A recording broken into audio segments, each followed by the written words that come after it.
Hello, Nat here, and today I wanted to talk to you about money, money, money. So I have been working a lot on my money story over the last couple of years, and I wanted to give you my top tips for money, really. So it could be that you want more of it, or you want to be more aware of it. You want to create more. You want to know what to do more with your money. You want to check in and multiply it, or even manage your money.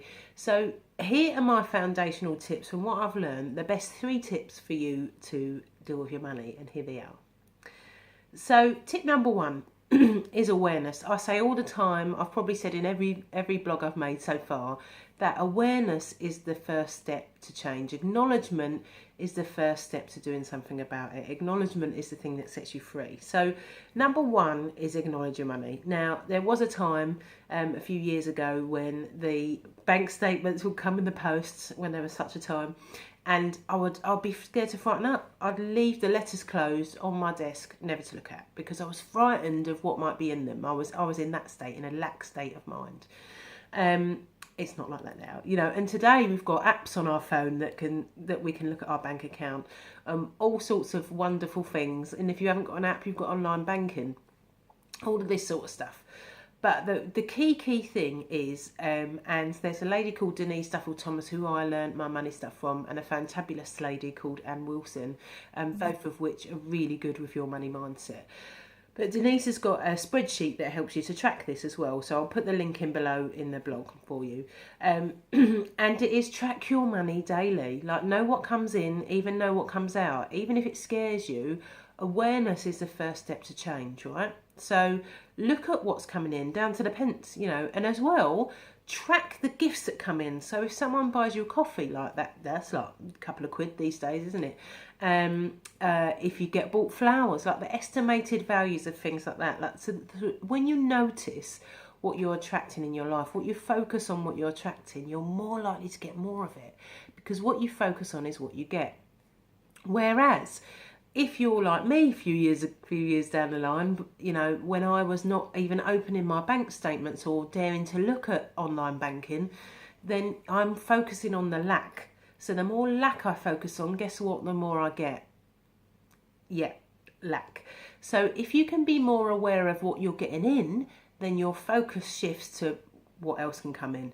So it can be, don't ignore money on the floor. So even I've got a 2.5-year-old Ivy, and today we was at the shops and there was a 5p on the floor, and I got her to pick it up, and I said, look, Ivy, you're a money magnet. So be aware of what you're saying to yourself as well. So number 1 is the awareness, track your money. Number 2 is decluttering. Now, in order for anything new to come into your life, whether it's a new relationship, whether it's a new job, new clients, new anything, right? New career, new opportunities, something needs to go, because in your life, you're filling your time doing something. And that could be just watching the telly. It might be, sleeping more. Chance to be a 5 thing. It could be lay-ins. It might be, playing Candy Crush. Whatever it might be, every moment, every minute in your life, you're filling with something. So something has to go, right? So decluttering is a massive way of letting things in. So you might declutter your old clothes that you think, oh, I'm just saving them. Like, say you might have put on a bit of weight or lost a bit of weight, and you're thinking, oh, I'm saving those clothes just in case I gain or lose weight again, whatever your situation. You might have like holy socks. No, it sounds stupid. Bin them off. You might have loads of books that you're not reading. Either give them to charity or sell them on eBay or whatever it is. But declutter the things that you don't need. Have a clear out, because when we're cluttering ourselves with stuff, really, then we're not allowing the new to come in. Like, is where you work from clear, or is it piled like a mountain? Make sure that's clear to let it in. So decluttering, it sounds a bit woo-woo, but it's not. I forget that. I think it's like Marie Kono. That could be wrong. I'll put the reference to the book in the bottom. She talks about the magic of decluttering, really, and that's not the name of the book. I should have had it to hand to show you, but I'll put the book reference in the blog below. But she talks about how powerful it is, and when we declutter, we leave space for new stuff to come in, whatever that might be. So number 2 is declutter. Now, number 3, and it's a biggie, and lots of people don't want to look at this, but it's true. And I used to be a big believer of not looking at this and focusing on the future and all that stuff. But number 3 is crucial, because this is the one that gets rid of your blocks, really, gets rid of your blocks to anything, you know, and it might not be money for you, but the key is, and here it is, forgiveness. So I want you to take a look at all of your old stories about, in this instance, money. So go back as far as you can remember, you know, from childhood. What did your parents say to you about money? What beliefs have you picked up on the way? Like, money doesn't grow on trees, we haven't got enough, we can't afford that. What do you think I am, made of money? You know, any of those things, think about those beliefs you've picked up on the way. So like I say, parents, teachers at school, siblings, old partners. It could be relationships you're in now, what you've said to yourself. You know, it could be people at work. You know, I can't afford to pay that. I can't afford to give you a pay rise. Or, you know, you're not doing a good enough job. Or whatever it is. Think of all the negative beliefs you've got.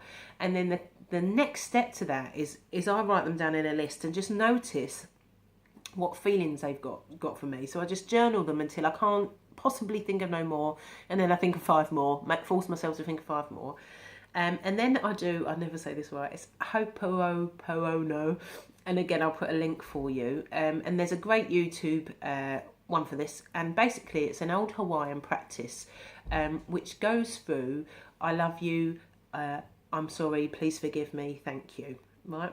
And it's not, some people, yeah, granted you might not want to forgive, but the truth is I think it was Eleanor Roosevelt that said, resentment is like drinking poison and waiting for the other person to die.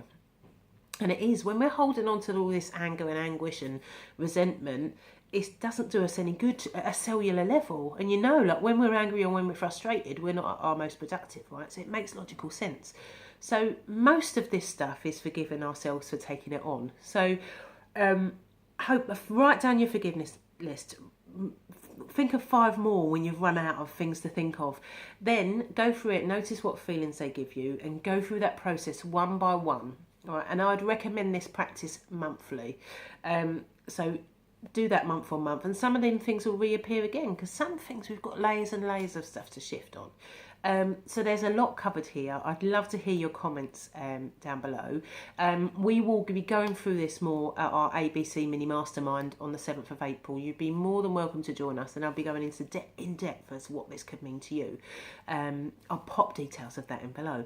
But essentially, I want to recap the 3 things that we talked about today. So the first thing is be more aware of your money. If you can, do that daily. Get a little spreadsheet. I'll pop Denise's one below. It's easy to do it. Takes 2 minutes that daily. Pop it on the spreadsheet and you'll be more aware of what's coming in, so you can focus on what you've got. Number 2 is declutter. Get rid of all your old tat. Get rid of all your old rubbish to allow space for new to come in. And number 3, finally, is forgiveness. It's a biggie, but it's worth it. And I would recommend doing that monthly, as I say, as a minimum, or when you feel you need to clear out. So hopefully that's been helpful. Like I say, comment on this blog. I'd love to hear what you think and how you're doing with it and how you get on from when you've tried it. And if you want to go more in depth with us, as I say, ABC Mini Mastermind is on the 7th of April, and I'd love to see you there. So good luck with it, and here's to you living the life you deserve. Lots of love. Mwah.